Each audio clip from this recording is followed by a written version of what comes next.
కన్నప్ప చిత్రంలో శ్రీకాళహస్తి మహాత్మ్యంపై ఆడిపాడింది తన కుమార్తెలేనని హీరో మంచు విష్ణు వెల్లడించారు. మహాశివరాత్రి పర్వదినాన్ని పురస్కరించుకుని కన్నప్ప చిత్ర బృందం శ్రీకాళహస్తీశ్వర ఆలయాన్ని దర్శించుకుంది.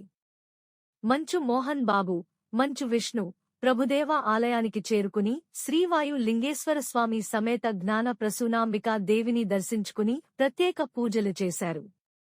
అనంతరం జరిగిన మీడియా సమావేశంలో మంచు విష్ణు మాట్లాడుతూ కన్నప్ప చిత్రాన్ని ఏప్రిల్ 25న విడుదల చేస్తామని, దీనికి భగవంతుడితో పాటు ప్రజల ఆశీస్సులు ఉండాలని కోరారు.